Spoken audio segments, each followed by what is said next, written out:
Empezar de nuevo con una breve oración. Señor, te agradecemos por este tiempo. Señor, profundiza más en nosotros esta verdad. Señor, y permite que nosotros podamos vivir de acuerdo a lo que tú deseas, que es la evangelización mundial. Señor, revélanos que Jesús es el Cristo y que nosotros podamos ser utilizados para poder salvar, Señor, a toda Monterrey, a toda Nuevo León, Señor, a toda México, a toda Latinoamérica y el mundo. Señor, te damos toda la gloria y todo el honor. En el nombre de nuestro Señor Jesús, quien es el Cristo, oramos. Amén. Amén.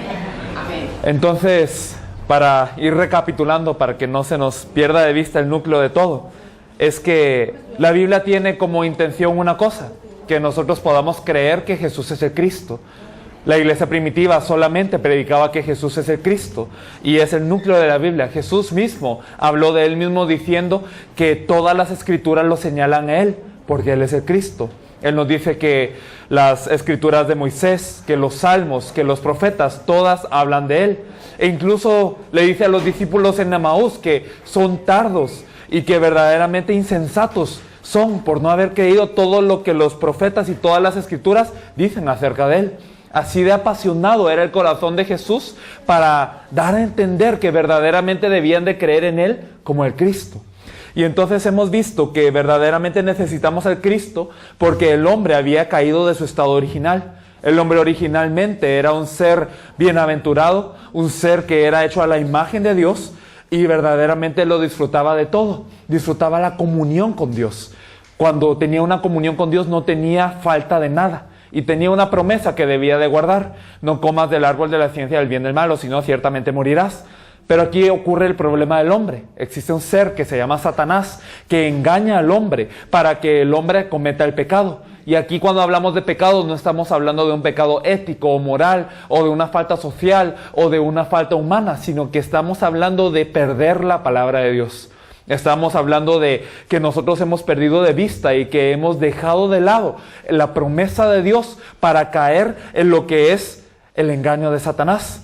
Y entonces, gracias a este pecado, el hombre queda separado de Dios. Y el quedar separado de Dios es perderlo todo. Es perder la fuente de agua viva. Es perder la bendición. Es perder la provisión. Es como si un pez que está en el agua ahora queda fuera del agua. Ahora simplemente el hombre está esperando una cuenta regresiva para la muerte y está sufriendo todo este tiempo. Y vemos que todos los problemas que hoy el hombre experimenta vienen de la separación de Dios. Hemos visto que el problema familiar, el problema ambiental, el problema de la economía, el problema de las enfermedades, el problema de la muerte, el problema después de la muerte y de la descendencia, vienen porque nosotros hemos quedado separados de Dios por el pecado, por Satanás. Y si estos tres problemas no se resuelven, ninguno de los demás problemas se va a resolver. Porque aunque momentáneamente pueda parecer que se resuelvan, el hombre está en una condición en donde Satanás lo domina. En donde el pecado hace que su paga sea la muerte. Y en donde el estar separado de Dios no puede hacer nada. Todo es pecado cuando lo hacemos separados de Dios. Entonces este es el estado básico del hombre, pero el hombre no puede resolver los tres problemas fundamentales de su vida. Y por eso Dios envía al Cristo como verdadero rey para resolver el problema de Satanás, como verdadero sacerdote para resolver el problema del pecado y como verdadero profeta para que se resuelva la separación con Dios. Entonces el Cristo es la solución perfecta para todos los problemas del hombre. Pero ¿quién es el Cristo? La Biblia nos cuenta que llegó en un pueblo llamado Nazaret, un hombre llamado Jesús, que hizo muchas cosas, pero que el eje de su ministerio público fue la cruz y la resurrección. Porque a través de la cruz, Él derramó toda su sangre para fungir como verdadero sacerdote y así expiar el pecado de toda la humanidad. En la cruz Él se encargó de rasgar su carne para que sea abierto un camino nuevo y vivo a Dios y así nosotros podamos tener un acceso a Dios como verdadero profeta lo hizo. Y también al resucitar venció a aquel que tiene la potestad de la muerte, porque resucitar es vencer a la muerte. ¿Y quién tiene la potestad de la muerte? ¿Satanás o el diablo? Se encargó de vencer al diablo por medio de su resurrección como verdadero Rey de Reyes y Señor de Señores. Entonces Jesús como el Cristo quiere decir que verdaderamente Él resolvió los tres problemas fundamentales del hombre, encargándose de sus tres oficios y por ende resolvió todos los problemas del hombre, de una vez, eternamente y perfectamente. Es decir, el creer que Jesús es el Cristo significa que yo creo que todos mis problemas ya tienen un fin en la cruz. Por eso es que Jesús dice en Juan 19:30, consumado es. Y entonces cuando Jesús consuma toda su obra del Cristo en la cruz, quiere decir que todo aquel que en Él crea, que crea en Él como Jesús, el Cristo, cree de esta manera. Cree que la obra del Cristo no fue carente, que no le faltó al Cristo, sino que verdaderamente Él dio una redención eterna, perfecta y de una sola vez. Entonces cuando creemos así tenemos la salvación. ¿Y qué es la salvación? No simplemente significa que nosotros morimos y vamos al cielo, sino que verdaderamente ahora en este momento tenemos libertad, somos salvados de, ¿pero de qué? De Satanás.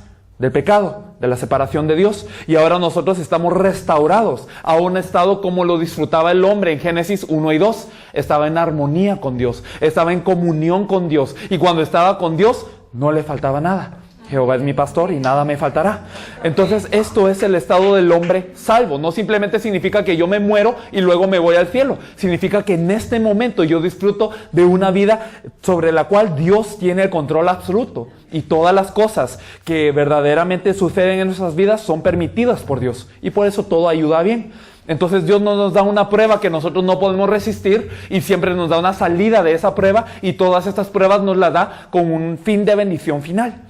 Y entonces nosotros vivimos en esta salvación. Pero ahora que somos nueva criatura y ya no necesitamos preocuparnos de nuestras necesidades carnales, entonces ¿para qué vivimos? Ya no conocemos a Cristo según la carne. Ya no le oramos para que algunas enfermedades se sanen, o para que yo tenga economía, o para que mi familia sea protegida, porque yo sé que todo está dentro de Él. Yo sé que Dios se encarga de todo. Entonces ¿para qué vivo ahora? Si yo no vivo por mis necesidades de la carne, vivo por Él, porque yo estoy juntamente muerto con Él y he resucitado con Él. Y lo que ahora vivo yo en la carne ya no lo vivo yo, más Cristo en mí.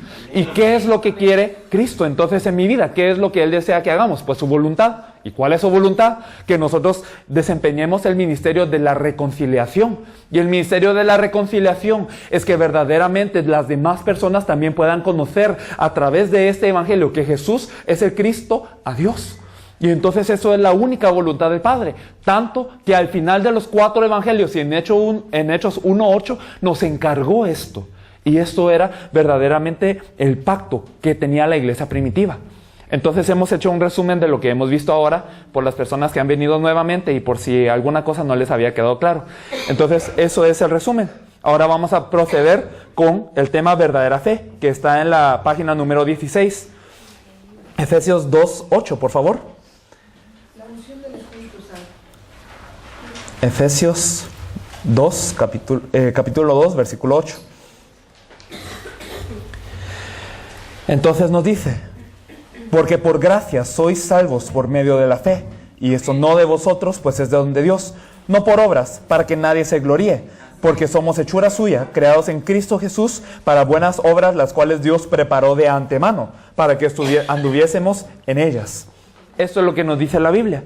Entonces, viendo el trasfondo de la fe, hemos explorado nosotros que no somos salvos por obras. Claro, esto ya lo sabemos. Incluso Romanos 3:24 nos dice que somos justificados gratuitamente por la fe. Pero entonces, ¿cómo nosotros vamos a tener fe? ¿De dónde proviene la fe? ¿Y de cuál es la base de la fe, el trasfondo de la fe? Me gustaría que exploráramos 1 Corintios 15, por favor. 1 Corintios, capítulo 15, versículo 10. ¿Lo tenemos? No todos, ¿verdad? 1 Corintios 15, 10. Nos dice: pero por la gracia de Dios soy lo que soy, y su gracia no ha sido en vano para conmigo. Antes he trabajado más que todos ellos, pero no yo, sino la gracia de Dios conmigo. Eso es lo que confesaba Pablo, que verdaderamente toda la fe que había tenido, todo lo que él había podido desempeñar, no era hechura suya, no era obra suya, sino provenía de la gracia de Dios. Incluso nosotros podemos ver que la fe incluso nos es dada por gracia. Y quiero que me entiendan en esto. Porque nosotros somos salvos por la fe y el justo por la fe vivirá, correcto.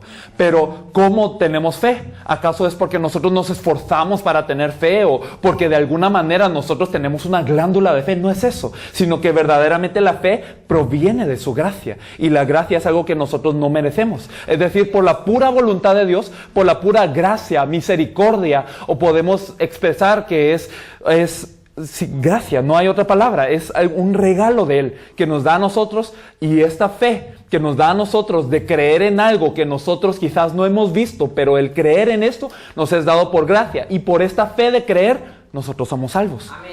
Entonces, eso es el trasfondo que nosotros tenemos de la fe. Filipenses 1:29, por favor.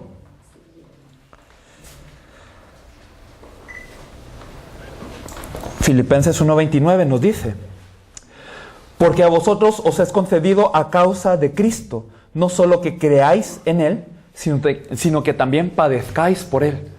Y esto es lo que nos dice la Biblia, que nosotros no solamente tenemos que creer en Él, sino padecer por Él. Y eso ya lo habíamos explorado en 2 de Timoteo 2, del 3 al 4, ¿verdad? Pero aquí nos dice que verdaderamente cuando viene esta fe, entonces esta fe causa que nosotros, a pesar de las adversidades, a pesar de que haya tribulación y muerte, persecución y falta de dinero y problemas de camino y problemas de gentiles y problemas de todo lo que habíamos visto antes, a pesar de eso nosotros podemos padecer por Él. ¿Por qué? Porque nosotros ya no somos los que vivimos, sino que en esta fe nosotros verdaderamente crecemos.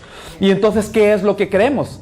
Porque nosotros muchas veces hemos dicho, pues yo tengo fe y yo verdaderamente creo y yo creo en esto y yo creo en aquello. Y vamos a ver un versículo también que nosotros quizás hemos malentendido muchas veces. Si me acompañan al libro de Hebreos, por favor.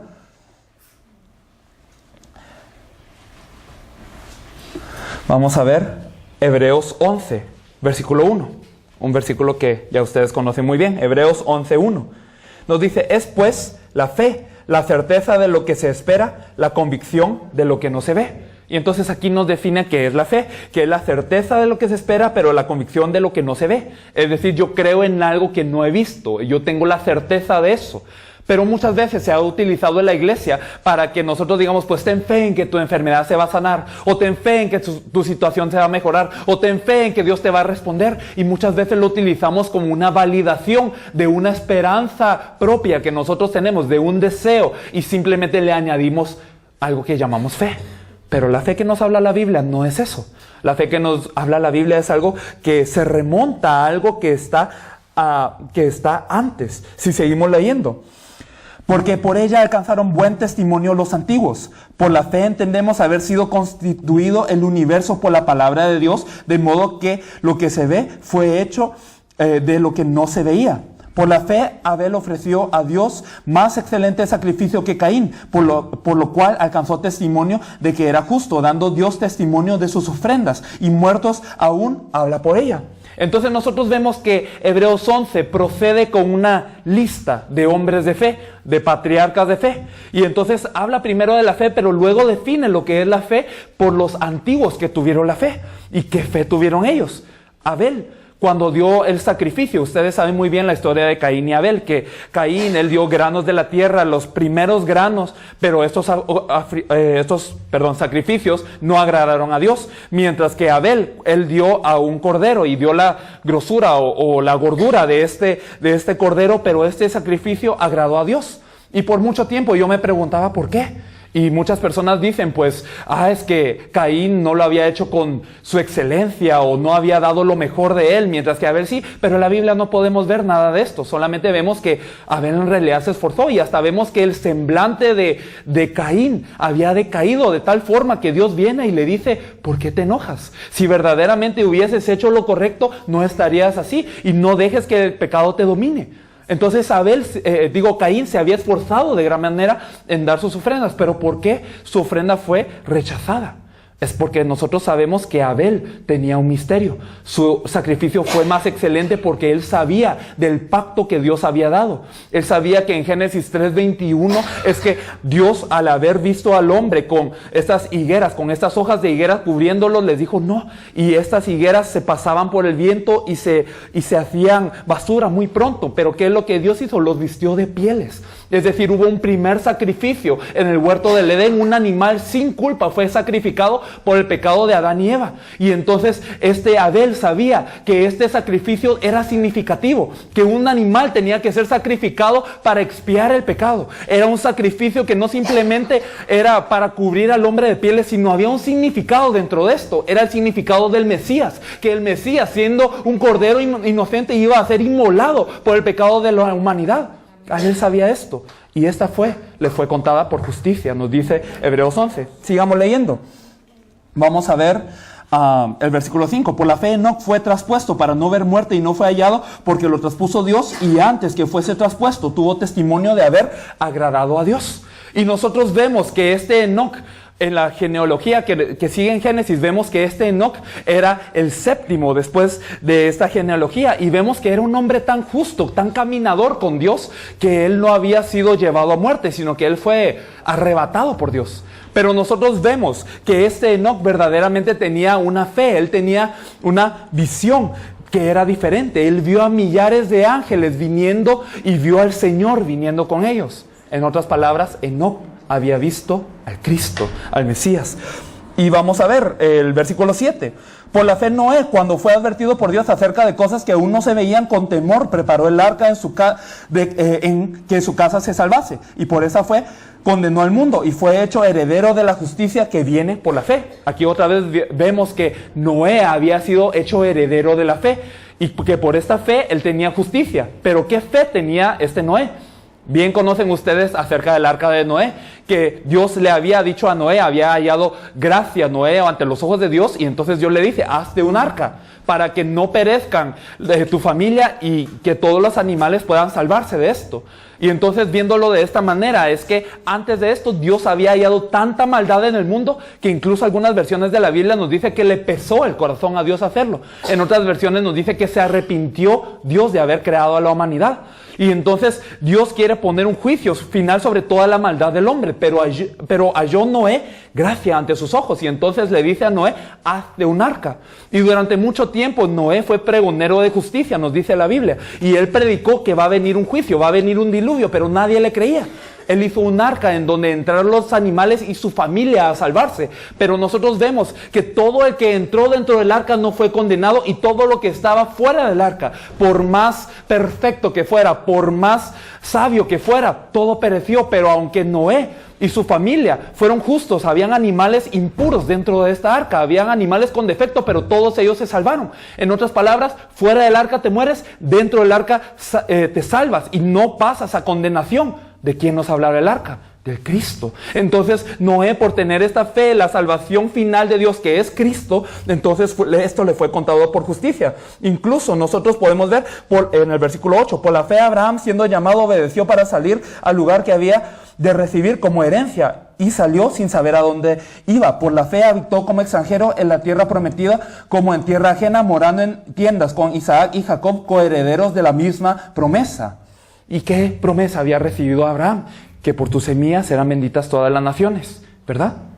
Y entonces Abraham, a donde quiera que iba, levantaba un altar ante Dios, porque él también tenía este misterio del sacrificio, que estaba hablando del Cristo que había de porvenir. Y entonces Dios, cuando verdaderamente Abraham tuvo la fe en Dios para poder incluso ofrecer a su hijo único Isaac, ¿qué es lo que pasa? Ellos suben al monte Moría, ¿verdad? Y entonces Isaac viene y dice, ¿en dónde está este cordero? Yo tengo la leña, tenemos el fuego, todo, pero ¿en dónde está el cordero? Y entonces, ¿qué es lo que le dice a Abraham? Dios se proveerá de cordero.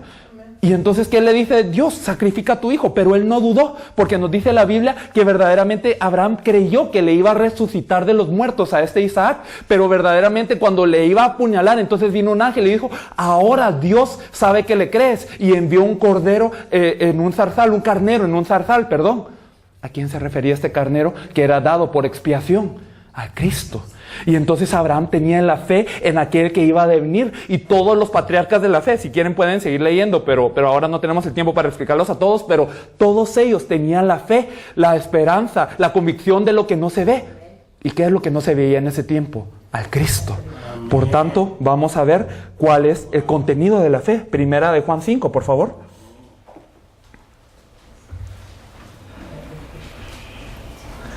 Primera de Juan 5, del 11 al 13.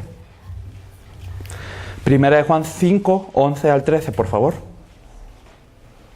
Amén. Y nos dice, y este es el testimonio, que Dios nos ha dado vida eterna, y esta vida está en su Hijo. El que tiene el Hijo, tiene la vida. El que no tiene el Hijo de Dios, no tiene la vida. Estas cosas os he escrito a vosotros, que creéis en el nombre del Hijo de Dios, para que sepáis que tenéis vida eterna, y para que creáis en el nombre del Hijo de Dios. Una vez más, aquí vemos cuál tiene que ser el contenido de nuestra fe. La fe no simplemente es decir, pues Dios, yo creo que me va a dar esto, y yo creo en un Dios de poder y por eso me va a sanar, y yo creo en un Dios de poder que me va a redimir ante mi situación financiera. No es eso la fe de la que nos habla la Biblia. La fe de lo que nos habla la Biblia es creer en el nombre del Hijo de Dios. Es creer verdaderamente que Dios le ha hecho Señor y Cristo. ¿A quién? A Jesús. Por eso nosotros podemos ver en Primera de Juan 5:1, que lo vamos a leer de nuevo. Primera de Juan 5:1. Nos dice, todo aquel que cree que Jesús es el Cristo es nacido de Dios, y todo aquel que ama al que engendró, ama también al que ha sido engendrado por él. Todo aquel que cree que Jesús es el Cristo es nacido de Dios. ¿Y entonces los que no creen que Jesús es el Cristo son nacidos de Dios? No. Vamos a ver un versículo quizás algo fuerte. En Primera de Juan 2, versículo 22. Primera de Juan 2:22, un poco antes de lo que acabamos de ver, nos dice, ¿quién es el mentiroso? Sino el que niega que Jesús es el Cristo. Entonces los que niegan que Jesús es el Cristo son mentirosos.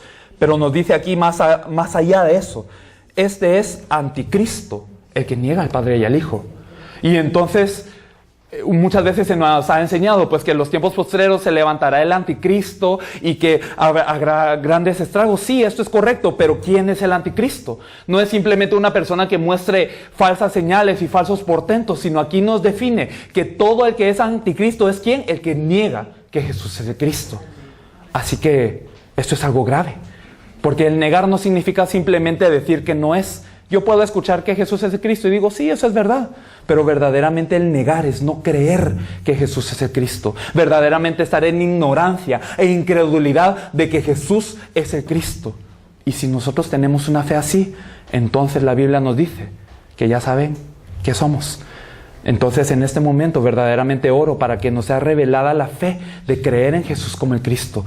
Esta es la fe de la que nos habla la Biblia. Hebreos 11 nos habla de los patriarcas de la fe, que todos ellos vieron la venida de Cristo, todos ellos anhelaron la venida de Cristo, pero ¿saben qué? A ellos no les fue concedido y padecieron espada, padecieron todo tipo de peligros. Ellos se tenían que vestir con un cadáver de oveja para ocultarse de la persecución que venía. Ellos pasaron verdaderamente muchas cosas, pero a ellos no les fue concedido verdaderamente esta promesa. Y a nosotros sí. A nosotros nos fue concedido verdaderamente experimentar que Jesús es el Cristo. A nosotros nos fue concedido su cruz y su resurrección. Entonces nosotros podemos saber que Jesús es el Cristo y que esta promesa nos es dada a nosotros. Debemos de tener fe en esta verdad. ¿Y qué significa que Jesús es el Cristo? Lo hemos explicado antes. Juan 20:31. Toda la Biblia se ha escrito ¿para qué? Para que creáis que Jesús es el Cristo. Y para que creyendo en su nombre tengáis vida. ¿Qué significa que Jesús es el Cristo? Que Él se encargó de los 3 oficios que eran pertinentes a la solución del problema del hombre. Él es el verdadero Rey. En Primera de Juan 3:8 nos dice que para esto apareció el Hijo de Dios, para deshacer toda obra del diablo. Él es el verdadero sacerdote, que en Romanos 8:2 nos dice que el Espíritu de vida en Cristo Jesús nos ha trasladado, nos ha sacado de esta ley del pecado y de la muerte. Y Él es el verdadero profeta, porque Él dice, yo soy el camino, yo soy la verdad, yo soy la vida, y nadie viene al Padre sino por mí. Él es aquel que nos reúne con el Padre, aquel que nos quita el pecado, aquel que nos libera de la garra de Satanás. Y este es el problema fundamental que tiene el hombre. Y si este problema ya está resuelto, todo lo demás está resuelto. Porque estamos con Dios. Y si estamos con Dios no nos hace falta nada. ¿Pero por medio de quién? Por medio de Jesús, el Cristo. Y ahora nosotros podemos estar seguros de que somos salvos y tenemos esta fe. ¿Y por qué nosotros no tenemos seguridad? Porque a veces nosotros dudamos de que somos salvos. Porque a veces nos parece que cuando recibimos gracia y cuando algo sí me gusta, la alabanza, entonces sí nos sentimos salvos. Pero cuando ocurre un problema severo en mi casa, entonces ya no me siento salvo. Y digo, Dios, ¿en dónde estás? Si realmente existes, si será que realmente Jesús es el Cristo, solucionador de todos los problemas de mi vida. A veces dudamos. A veces nosotros flaqueamos, a pesar de que la Biblia lo dice tan claramente. ¿Por qué nosotros no tenemos certeza de la salvación? ¿Por qué nosotros no tenemos certeza de lo que dice la Biblia? Primeramente, y quizás más importantemente que todo lo demás, es que nosotros no conocemos el pacto de Dios. Vamos a ver Primera de Corintios, por favor.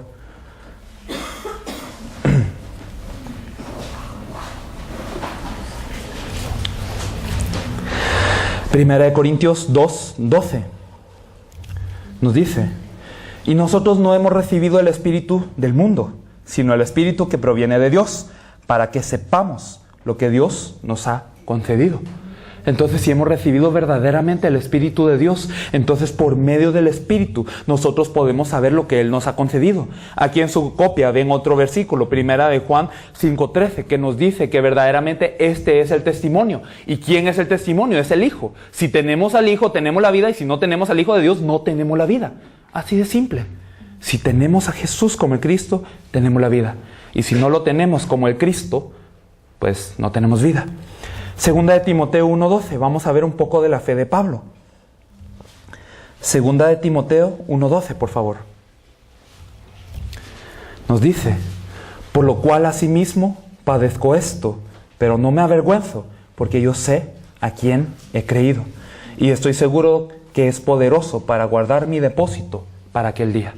Pablo estaba hablando esto cuando verdaderamente él ya se sentía cansado, cuando verdaderamente ya habían amenazas externas, pero él decía: yo no me avergüenzo de esto. ¿Por qué? Yo no me avergüenzo de que hayan dificultades en mi vida, yo no me avergüenzo, yo no tengo temor a las cosas que puedan ocurrir. ¿Por qué? Porque yo sé a quién he creído. Yo sé que yo he creído en Jesús el Cristo, y por eso yo sé que verdaderamente Él es fiel y poderoso para guardar mi depósito para aquel día. ¿Por qué? Porque yo confío en Él. Yo sé quién es Él. O sea que la causa primaria por la que nosotros flaqueamos y que no tenemos la fe es por no saber, por no oír. Y en esto verdaderamente el Espíritu Santo nos puede ayudar. Entonces nosotros sabemos cuáles son las seguridades de la salvación. ¿Cómo es que la Biblia nos asegura de que nosotros somos salvos si hemos creído que Jesús es el Cristo? Juan 1:12 nos dice: más a los que le recibieron, a los que creyeron en su nombre, les dio la potestad de ser hechos hijos de Dios. Vamos a ver Juan 5:24, por favor.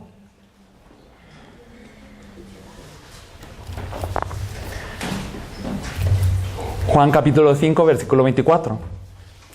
Nos dice: de cierto os digo, que el que oye mi palabra y crea al que me envió, tiene vida eterna, y no vendrá condenación, mas ha pasado de muerte a vida. Esto es algo que Jesús mismo dice, y dice: de cierto os digo, el que oye mi palabra y crea al que me envió, tiene vida eterna, y no vendrá condenación, mas ha pasado de muerte a vida. Y aquí lo repito, pero no dice pasará de muerte a vida, no dice tendrá vida eterna, nos dice tiene vida eterna. ¿Cuándo? Cuando verdaderamente oye su palabra y crea al que le envió, y ha pasado de muerte a vida. No dice pasará de muerte a vida, no, ya pasó de muerte a vida. ¿Cuándo? Cuando creemos que Jesús es el Cristo. Juan 14, por favor.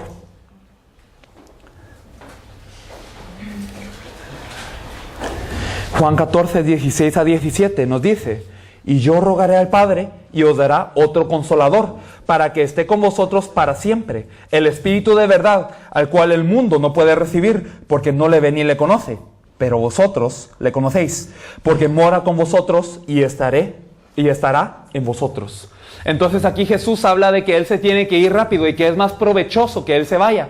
Pero aquí nos dice que vendrá otro consolador, el Espíritu Santo. Y la palabra consolador aquí usada en griego tiene la connotación de que es uno mismo, de que es otro que es el mismo. No sé si me doy a entender, pero este consolador estará con vosotros para siempre. Esto es lo que nos asegura Jesús. Y no les dice si ustedes se portan mal, o si cometen un pecado, o si se toman una copa, se va a ir. No les dice eso. Dice: estará con vosotros para siempre. ¿Pero cuándo? Cuando verdaderamente hayamos creído en esta verdad. Y el Espíritu de verdad, el cual el mundo no puede recibir porque no lo ve ni lo conoce, pero vosotros le conocéis, mora con vosotros. Vive con ustedes. Dios está con ustedes y han creído esta verdad.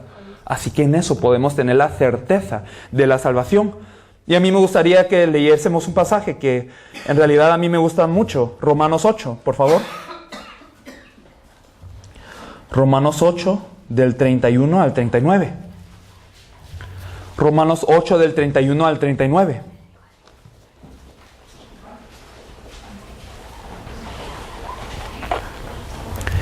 Romanos 8, del 31 al 39 nos dice: ¿qué pues diremos a esto? Si Dios es por nosotros, ¿Quién contra nosotros? El que no escatimó ni a su propio Hijo, sino que lo entregó por todos nosotros, ¿cómo no nos dará también con Él todas las cosas? ¿Quién acusará a los escogidos de Dios? Dios es el que justifica. ¿Quién es el que condenará? Cristo es el que murió, más aún el que también resucitó, el que además está a la diestra de Dios, el que también intercede por nosotros. ¿Quién nos separará del amor de Cristo? ¿Tribulación? ¿O angustia? ¿O persecución? ¿O hambre o desnudez? ¿O peligro o espada? Como está escrito, por causa de ti somos muertos todo el tiempo, somos contados como ovejas de matadero. Antes, en todas estas cosas somos más que vencedores por medio de aquel que nos amó. Por lo cual estoy seguro de que ni la muerte, ni la vida, ni ángeles, ni principados, ni potestades, ni lo presente, ni lo porvenir, ni lo alto, ni lo profundo, ni ninguna otra cosa creada nos podrá separar del amor de Dios que es en Cristo Jesús, Señor nuestro. Así nos asegura Pablo que es el amor que está en Cristo Jesús. Que ni lo alto, ni lo bajo, ni los demonios, ni los ángeles, ni las potestades, ni nada pueden separarnos de Él, del amor que es en Cristo Jesús. Así de perfecta es la salvación que Él nos da. Así de perfecta es la redención que Él nos da. Y nosotros debemos de estar seguros de que la verdadera fe es creer que Jesús es el Cristo. ¿Y por qué lo sigo repitiendo tanto? Porque verdaderamente hay muchos Jesuses, hay muchos Cristos. Jesús se puede llamar cualquiera, especialmente en México y América Latina, pero muchos Cristos. Nos dice la Biblia que vendrán muchos falsos engañadores, que vendrán muchos que muestran señales de poder y que muestran portentos y que engañarán a muchos. En Corea hay más de 30 personas que se hacen llamar a sí mismos el Cristo. Me cuenta que en Brasil también hay uno. Y todos ellos, no es que la gente sea boba, sino que ellos miran a estos Cristos y en realidad estos Cristos adivinan el pasado de todas estas personas a pesar de haberlas visto por primera vez. Incluso unos de ellos levitan cuando oran y entonces muestran señales de gran poder y sanan las enfermedades de las personas y todo. Pero estos no son el Cristo. Estos son falsos Cristos. Y entonces, ¿cuál es la fe que nosotros debemos de tener? Que verdaderamente este Jesús que nos habla la Biblia, ese es el único que ha muerto en la cruz y que ha resucitado para que todos los problemas de la vida verdaderamente sean consumados y nada nos va a remover de este amor que es en Cristo Jesús. Jesús es el Cristo. Y entonces nosotros vemos que ahora que estamos dentro de Él tenemos una guía completa de Dios. Tenemos certeza en que verdaderamente todas las cosas que ocurren están bajo su control. Nosotros podemos ver que somos más que vencedores, que en el amor de Él. Y a mí me gustaría que nosotros viéramos Filipenses. No vamos a ver Filipenses. Vamos a ver Isaías 41:10.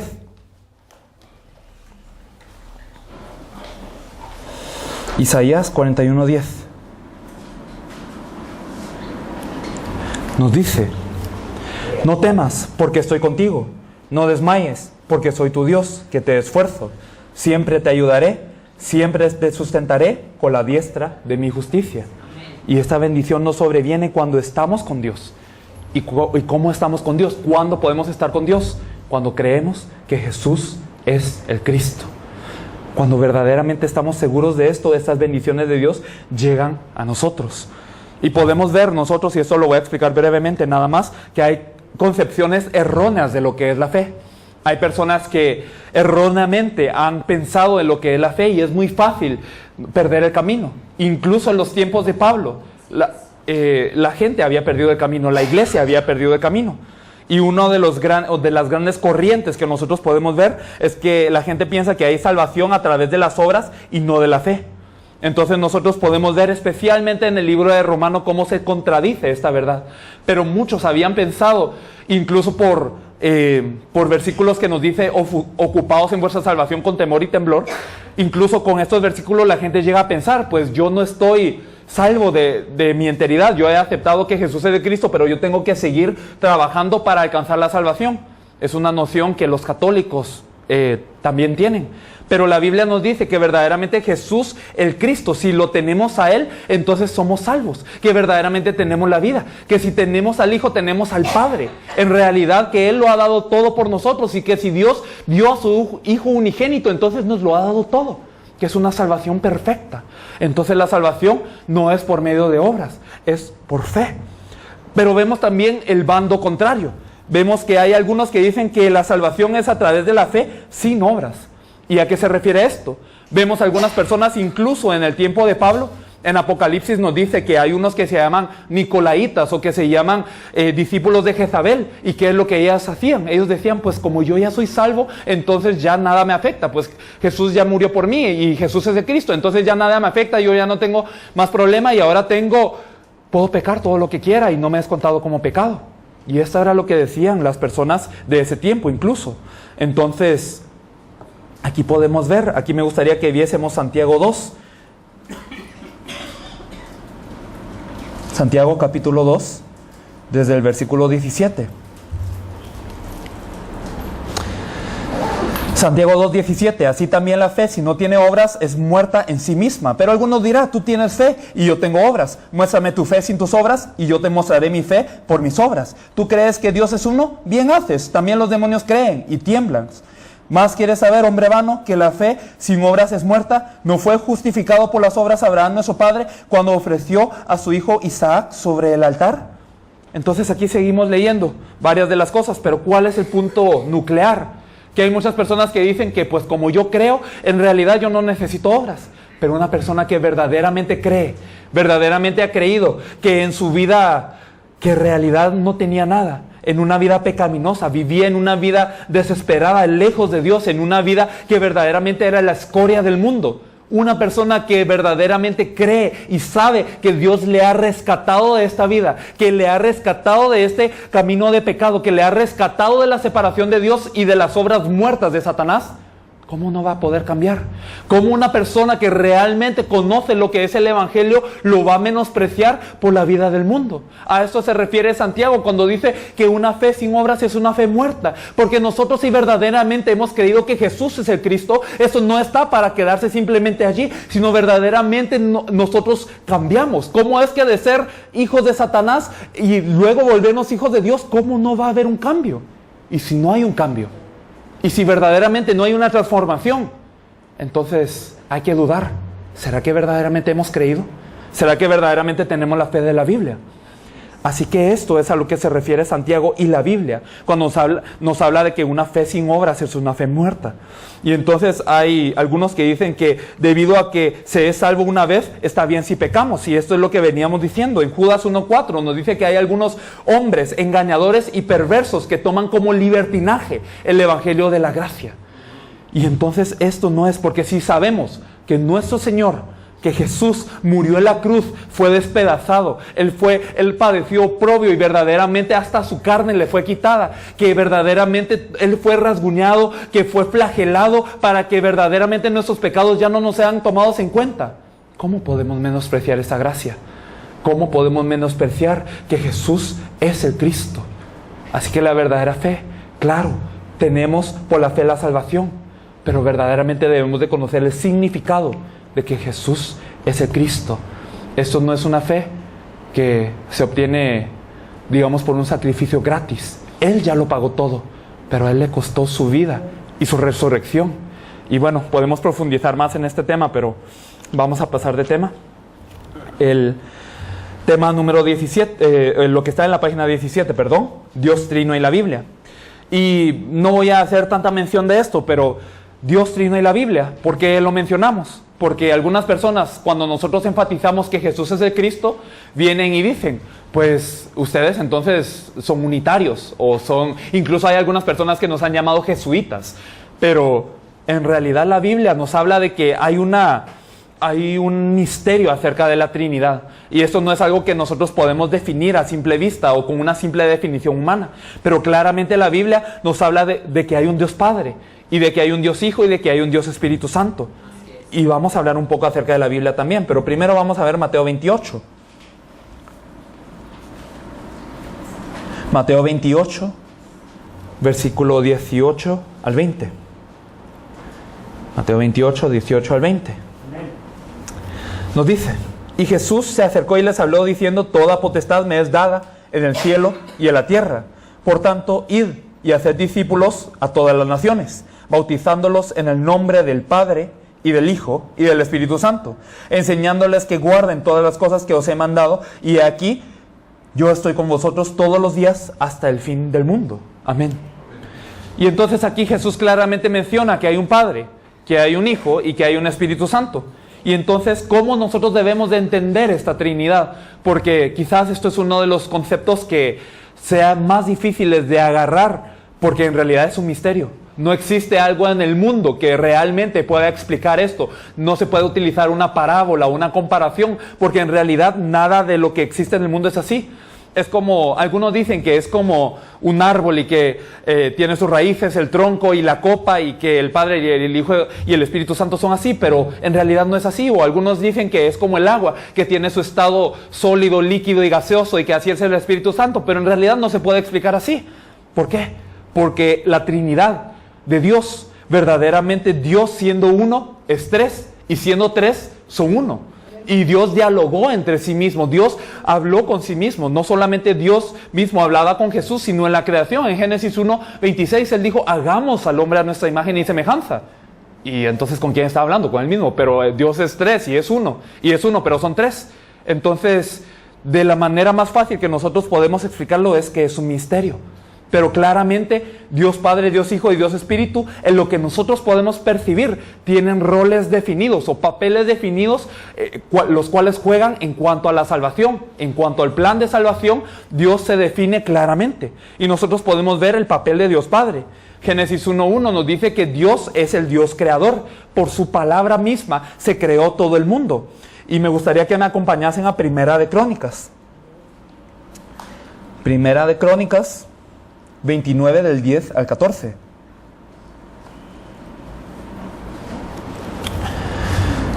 Entonces nos dice, asimismo se alegró mucho el rey David y bendijo a Jehová delante de toda la congregación. Y dijo David, bendito seas tú, oh Jehová, Dios de Israel nuestro Padre, desde el siglo y hasta el siglo. Tuya es, oh Jehová, la magnificencia y el poder, la gloria, la victoria y el honor, porque todas las cosas que están en los cielos y en la tierra son tuyas. Tuyo, oh Jehová, es el reino, y tú eres excelso sobre todos. Las riquezas y la gloria proceden de ti, y tú dominas sobre todo. En tu mano está la fuerza y el poder, y en tu mano el hacer grande y el dar poder a todos. Ahora pues, Dios nuestro, nosotros alabamos y loamos tu glorioso nombre, porque ¿quién soy yo y quién es mi pueblo para que pudiésemos ofrecer voluntariamente cosas semejantes? Pues todo es tuyo y de lo recibido de tu mano te damos. Entonces aquí vemos cómo es el Dios Padre. Vemos que es un Dios excelso, que es rico en gloria, que toda la honra y la gloria, el poder y la magnificencia, todas son entregadas a Él. Y que todo en el mundo verdaderamente es de Él. Porque nada de lo que nosotros damos, lo damos porque nosotros queremos, o no es por voluntad propia, sino Dios mismo nos ha dado todo para que nosotros le demos a Él de lo que Él nos ha dado. Amén, amén. En pocas palabras, Él es el dueño de todo. Él es el dueño de toda la creación. Si nosotros vemos en Isaías 64:8, por favor. Isaías 64.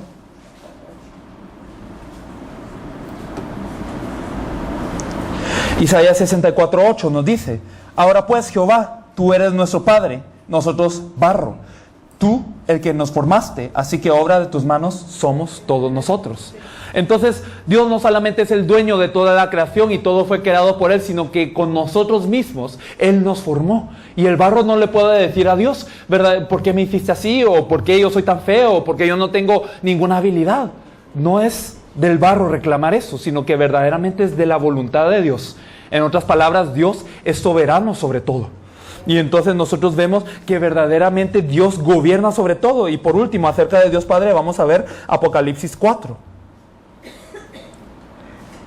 Apocalipsis 4:11. Nos dice, Señor, digno eres de recibir la gloria y la honra y el poder, porque tú creaste todas las cosas, y por tu voluntad existen y fueron creadas.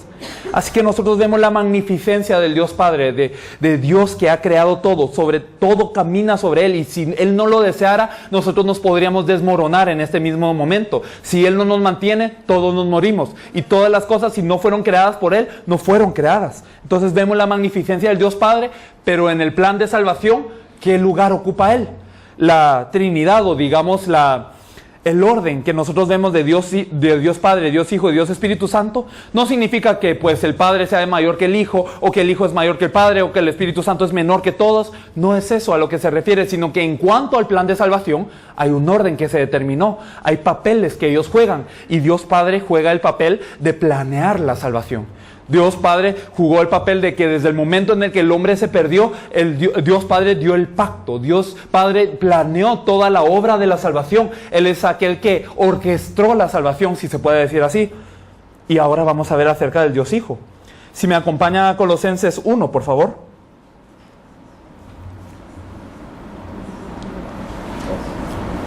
Colosenses 1, del 16 al 17. Nos dice, porque en Él fueron creadas todas las cosas, las que hay en los cielos y las que hay en la tierra, visibles e invisibles, sean tronos, sean dominios, sean principados, sean potestades. Todo fue creado por medio de Él y para Él.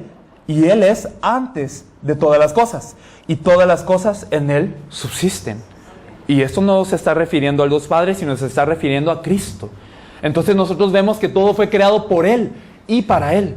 Entonces verdaderamente vemos que el carácter o la característica de Dios verdaderamente está visible en su Hijo. Dios Hijo también es Dios, y todas las cosas subsisten en Él, y todas las cosas fueron creadas verdaderamente después de Él. Él es antes que toda la creación. Vamos a ver también en Juan 1, que nos confirma esta misma verdad.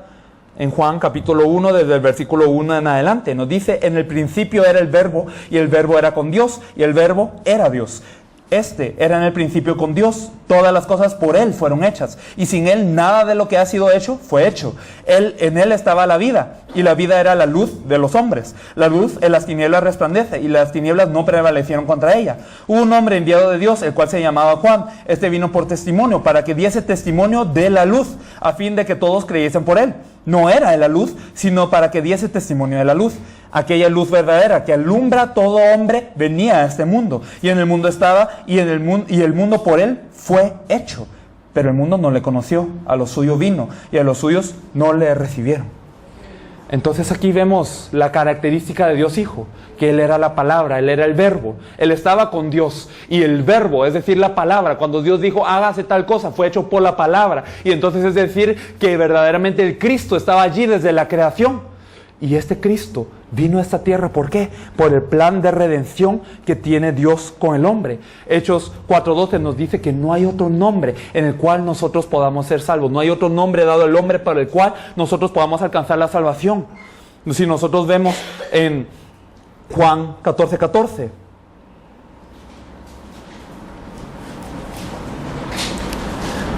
Juan 14:14 nos dice, si algo pidierais en mi nombre, yo lo haré. De la misma manera, en Juan 15:7 nos dice, si permanecieseis en mí y mis palabras permanecen en vosotros, pedid todo lo que queréis y os será hecho. En Juan 16:24, si nos fijamos brevemente, nos dice, hasta ahora nada habéis pedido en mi nombre, pedid y recibiréis para que vuestro gozo sea cumplido. Entonces en estos 3 versículos podemos ver que todo lo pedimos en el nombre del Hijo. Es decir, el Hijo es aquel que hace este vínculo entre Dios Padre y también las personas. Es decir, el Hijo es aquel que vino a cumplir esta salvación, y por medio de Él nosotros podemos accesar a Dios Padre. Es decir, solamente por el Hijo nosotros podemos ir al Padre. El Padre planeó la salvación y el Hijo vino a cumplirlo a través de la cruz y de la resurrección. Esto es lo que nosotros podemos saber claramente. Y ahora entonces, ¿qué papel juega el Espíritu Santo?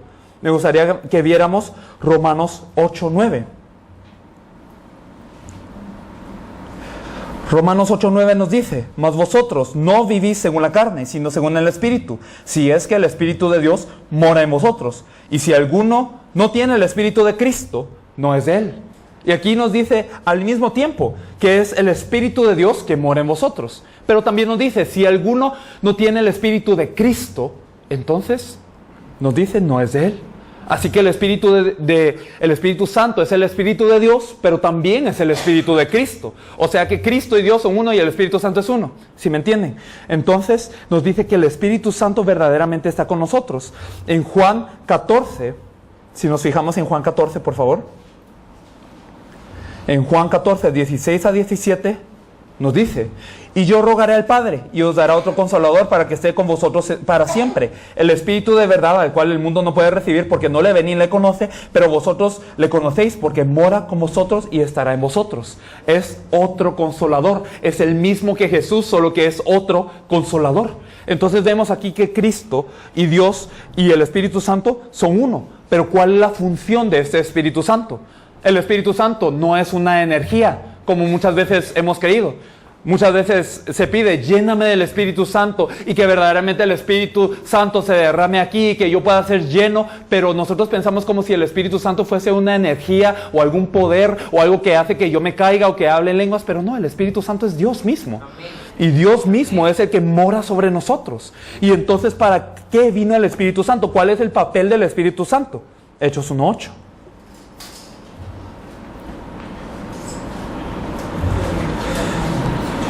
Hechos 1:8 nos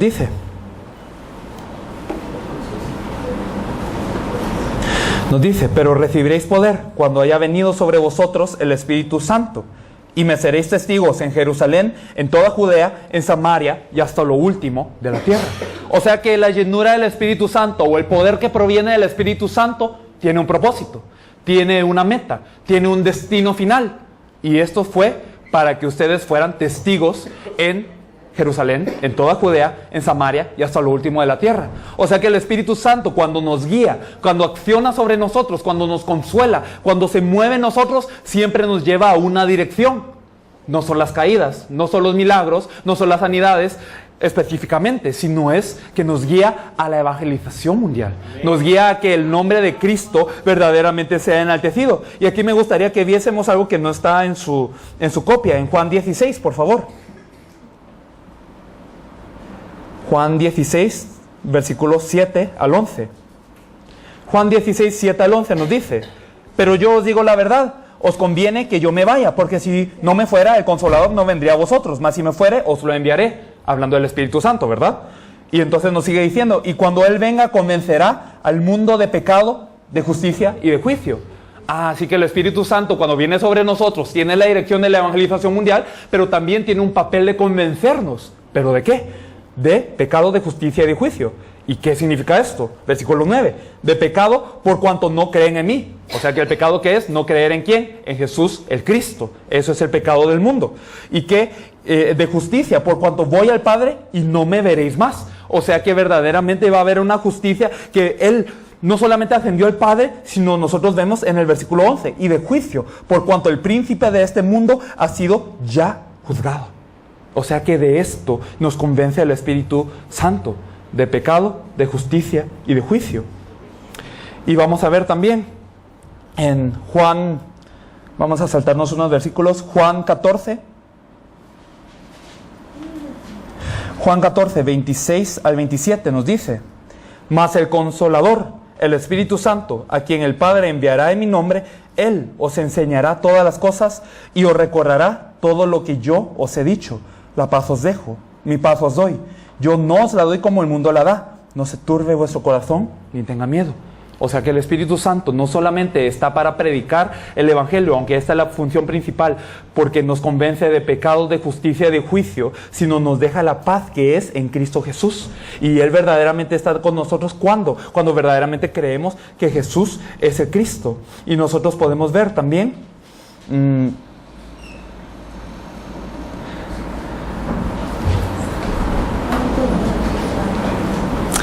entonces, que esta es la obra que hace el Espíritu Santo.